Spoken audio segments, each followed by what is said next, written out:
একের পর এক ভয়াবহ ভূমিকম্পে কেঁপে উঠেছিল আফগানিস্তানের পূর্বাঞ্চল। সোমবার সকালে রিক্টার স্কেলে 6.3 মাত্রার কম্পনে কেঁপে ওঠে আফগানিস্তান। পাকিস্তানের একাংশ অনুভূত হয় ভূমিকম্পের প্রভাব। তারপরেই একাধিক আফটার শট, যার মাত্রা ছিল 4 থেকে 5-এর মধ্যে। তালিবান শাসিত যুদ্ধবিধ্বস্ত এই দেশে আহতরা পর্যাপ্ত চিকিৎসা পাবেন কিনা তা নিয়ে তৈরি হয়েছিল অনিশ্চয়তা। এই পরিস্থিতিতে বিপর্যস্ত প্রতিবেশীর পাশে দাঁড়ালো ভারত।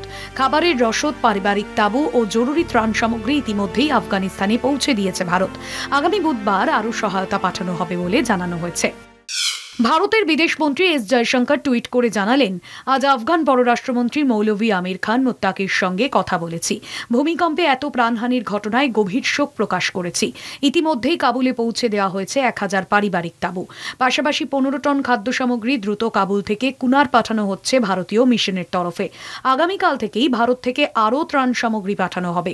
আহতদের দ্রুত আরোগ্য কামনা করি। এই কঠিন সময়ে আফগানিস্তানের পাশে রয়েছে ভারত। আফগানিস্তানের ভূমিকম্পে বিপুল প্রাণহানিতে গভীর শোক প্রকাশ করেছেন ভারতের প্রধানমন্ত্রী নরেন্দ্র মোদী। তিনি জানিয়েছেন, শোকাহত পরিবারের প্রতি ভারতের সমবেদনা রয়েছে। একই সঙ্গে আফগানিস্তানের পাশে থেকে সব ধরনের মানবিক সাহায্য ও ত্রাণ পৌঁছে দেওয়ার জন্য প্রস্তুত ভারত। কলকাতা টিভি।